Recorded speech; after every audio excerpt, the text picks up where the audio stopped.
کشمیر کو تو یہ بیماری دیمک کی طرح کھا رہی ہے۔ ایک بات کان کھول کر سن لو، اگر تم نے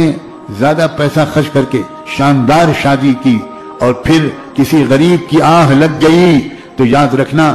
10 دن کے اندر میاں بیوی کے درمیان نفرت شروع ہو جائے، پھوٹ شروع ہو جائے گی، اور پھر تم تعویذ لکھواتے پھرو گے، حضرت تعویذ لکھ دیجئے، میری بیٹی کو شوہر لے کر نہیں جا رہا، میں کہ چھوڑ کر گیا، فون بھی ریسیو نہیں کرتا، دونوں میں جھگڑا ہو گیا۔ میں صاف کہتا ہوں کہ جو دوری میاں بیوی میں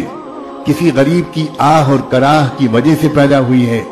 اس دوری کو ساری دنیا کے اولیاء اللہ تعویذ لکھ دیں تب بھی دور نہیں کر سکتے۔ غریب کی آہ بڑی خطرناک چیز ہے، مظلوم کی نظر بڑی خطرناک چیز ہے، مظلوم کی بد دعا آسمانوں تک پہنچتی ہے۔ اس لیے اپنی شادیوں میں سادگی اختیار کرو، جلدی شادیاں کرو، زیادہ لمبی عمر نہیں ہونی چاہیے۔ ماحول خراب ہے، موبائل سے دماغ گندے ہو رہے ہیں، لڑکے بھی گناہوں میں مبتلا ہو رہے ہیں، لڑکیاں بھی گناہوں میں پھنس رہی ہیں، اور جب شادی سے پہلے لڑکے اور لڑکی گندے کام کے عادی ہو جاتے ہیں تو کسی لڑکے کو پاک دامن، ایسے کسی لڑکے کو پاک دامن لڑکی نہیں ملتی، اور ایسی کسی لڑکی کو پاک دامن لڑکا نہیں ملتا۔ الخبیثات للخبیثین والخبیثون للخبیثات والطیبات